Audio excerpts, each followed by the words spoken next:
Hello and welcome everyone to the evolution of a minecart station. Oh, come on! There is no way that there are any more complaints. No, there are.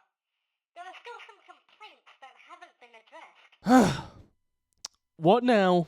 Everyone seems to want a completely flush minecart station. So, let me get this straight. Everyone wants a completely flush, hands-free minecart station. Yes, Is that even possible? it should be. Well, I guess I can see what I can come up with, but I can't promise anything until we achieve flawlessness. This was the minecart station design presented last time. What are the problems with this design? The main problem with this design is that the station isn't flush. And of course, if we are going to make this minecart station as perfect and flawless as possible, we would ideally like a completely flush with the floor minecart station. So first we need to know what we are going to need for the minecart station to be completely flush. Well, we need a completely flush minecart destroying and collection mechanism and a completely flush minecart dispensing and launching mechanism. The launching mechanism will always have a minecart at the ready. Upon entering the minecart, it will be launched along the minecart tracks. The collection mechanism will collect incoming minecarts, but of course, it must leave outgoing minecarts alone. If we want to make these both on the same rail, then we must put the collection mechanism first. Otherwise, incoming minecarts will bump into the minecarts in the launching mechanism while trying to be collected. Okay, so the theory says it's possible, but the question still arises. How do we make a flush launching and collection mechanism? And on top of that, what extra components do we need to make it work? About a month ago, a user on the redstoner server, MDP87, showed me a really cool flush with the floor minecart launching mechanism. Upon seeing this, I knew it must be possible to make a completely flush minecart station. In traditional minecart station designs, players have exploited the behavior of the curved rail. When the player wishes to leave the station, the minecart will clip onto a curved rail and continue going. When the player returns, he will follow the minecart rail around, where the minecart will break again. I took this initial idea and compressed MDP's starting mechanism to produce this.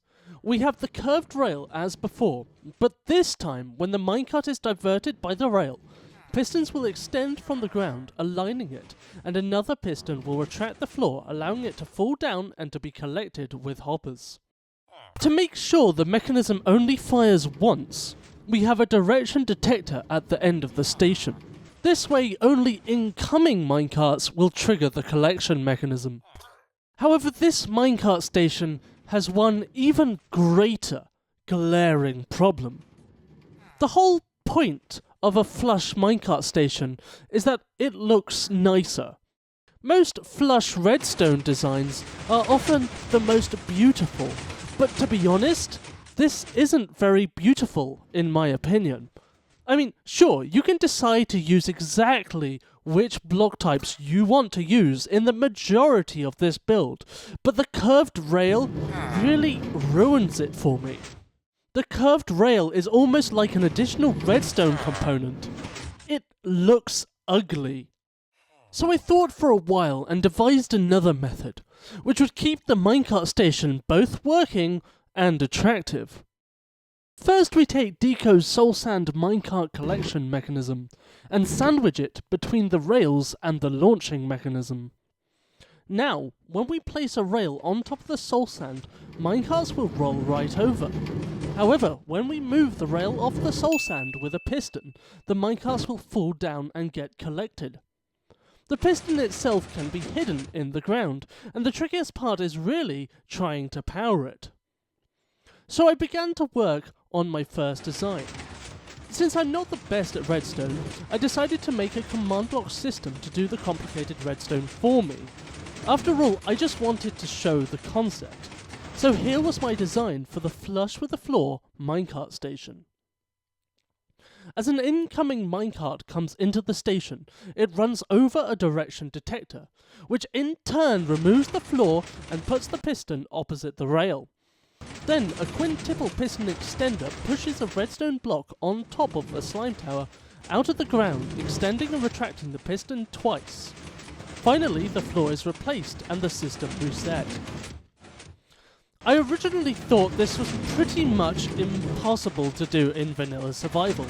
However, a friend of mine on the redstoner server called Misa Sage created several designs and showed them to me. I was shocked, and I'm sure you will be too, so please go and check out Misa Sage's video on his channel. His design is super small and super fast, and best of all, his design is completely survival friendly. So please, go and check out Misa Sage's design. Thanks for tuning in to this week's episode of the evolution of a minecart station. Rewind.